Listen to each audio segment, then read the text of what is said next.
available for questions. This is a great opportunity. And if no one wants to break the ice, Sabrina's got to this one.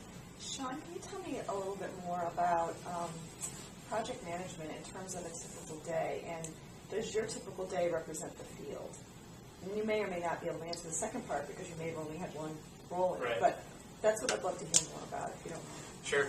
So, like I mentioned, when I left my previous job doing account management and got into project management, it was sold as a project management job, and what I've found is that it's still mostly account management. What happens is, the current company that I work for now, Oracle, what we do is we design this clinical software to deploy for these pharmaceutical companies. And so we have these 3 to 6 month projects that we work to deploy, and then after we deploy the projects, we actually then continue to hold the hand of the pharmaceutical company to help them run the software. So hopefully we'll get to a point where we can, once we finish a project, you can hand it off to an account management team and they sort of handle the customer relationship from that point going forward. But ultimately right now it's the project manager is still doing that role. So it's been sort of interesting, and I think in the real field, as a project manager, you take a project from initiation to completion and then you move on to the next project. But what I found is it's very different where I work now, in that because you've developed such important customer relationships during the rollout of the project, they like to keep you on it, and because you've developed the expertise of the particular clinical trial that you've helped them develop. Yes.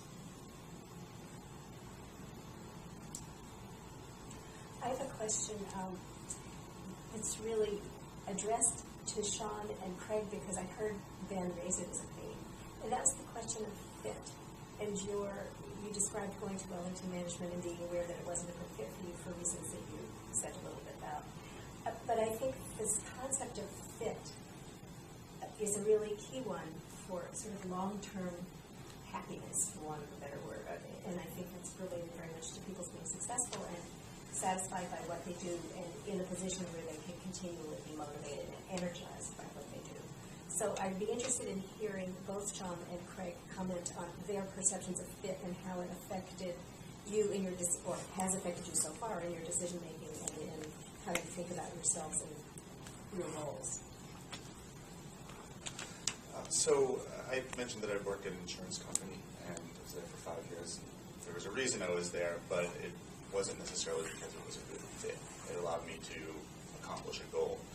I had been in consulting for a very brief period of time. I knew that was a better fit just because it felt more dynamic, faster paced, felt like I was learning a lot more quickly. So which is why I switched back to consulting, and that still holds true today. It is very fast paced. I learned something new every day. When I moved from the insurance company to consulting, I think I learned more in the first 3 months I was at the consulting firm than I did at the entire 5 years I was at the insurance company, just because it's that high paced and there are that many resources that you can tap into.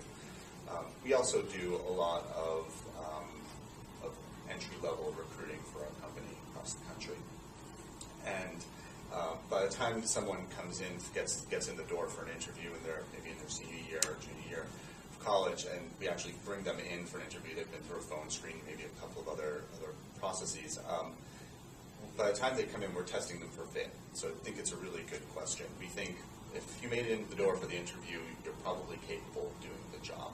Anyone can do what we do. You just need to be trained on how to do it.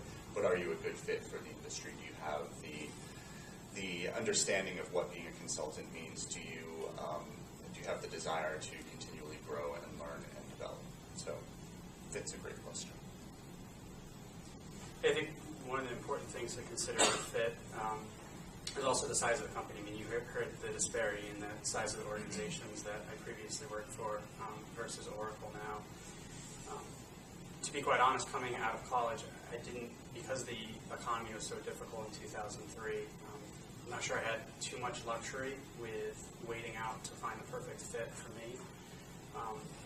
When Boston Communications Group came knocking and they answered my initial request to, for them to take a look at my resume, it seemed like a good fit at the time. I mean, the salary was in the 30s, but it was getting so close to graduation that I really needed to to solidify a job. So it worked out in the end because it was a job that I really loved, and actually to date it's been my favorite job so far, which is this first one out of college. Mostly because of the people that you work with. So, I mean, really the fit is about what ultimately you make of it and how you adjust as long as you're open-minded to the size of the company, to the people that you work with. I think you can make it work. I mean, sure, there's going to be extreme cases where you get into a group and, there's a bit of a culture clash or, your work style doesn't mesh well with others, but I think that there's also lateral moves you can make too at one time. So there's ways to handle those situations to ultimately find the fit that works best for you. My question is for you, Craig. It's kind of piggybacking off of the fit question.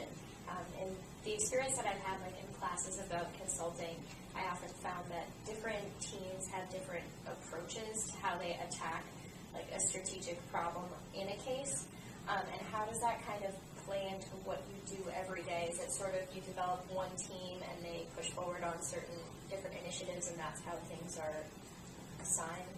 Yeah, the way Towers Watson is organized, it's by client. So we get hired by a client to do a specific project, and that team is assembled and they always work on that client. Now there's opportunities to shift around over the course of your career, but generally we like people to get to know their clients, get to understand the nature of the relationship. So the teams typically range from entry level to someone who's been in the industry for 30 plus years, so you get exposure to all levels of people. And we would expect everyone to have some input, because just because the 30-year person has been doing it for 30 years doesn't necessarily mean they're going to think of the most innovative way of approaching a project. So it's really encouraged to have everyone involved in developing strategies as we approach our work.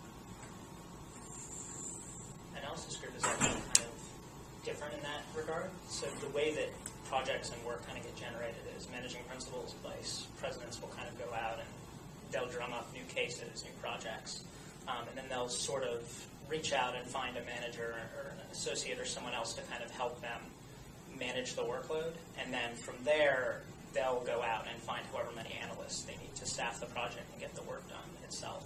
So it sort of turns into this informal labor market internal to the company where, kind of your first case when you start is just whatever you get placed on. But from there, it's sort of based on the relationships you develop with other analysts, with management, and, how well you work together. And then from there, I've sort of found, over time, unless if I'm intentionally working on something just completely different in an area I haven't done anything before to work with new people, generally the sorts of things that I get requests to work on are with teams of people that I've worked successfully with before.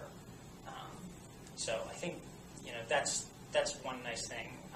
But another piece to it is it's not a very hierarchical firm in that, if you're sitting down in a room, conference room for a strategy session on something, it's kind of, a lot of times you'll have VPs or managers talking back and forth about how to tackle the problem, but being an analyst and kind of being the one actually doing the data work and being in the thick of it, a lot of times you can have some insights on, what you can support, like further research paths to go forward with. And there are definitely opportunities to kind of voice those ideas and kind of get that circulated. Another thing which is kind of nice about that is it means you're really always working with a group of your peers, people right out of school with similar career aspirations or, technical mindedness, but you're also working with people with a lot of experience, people who've been in the field 20,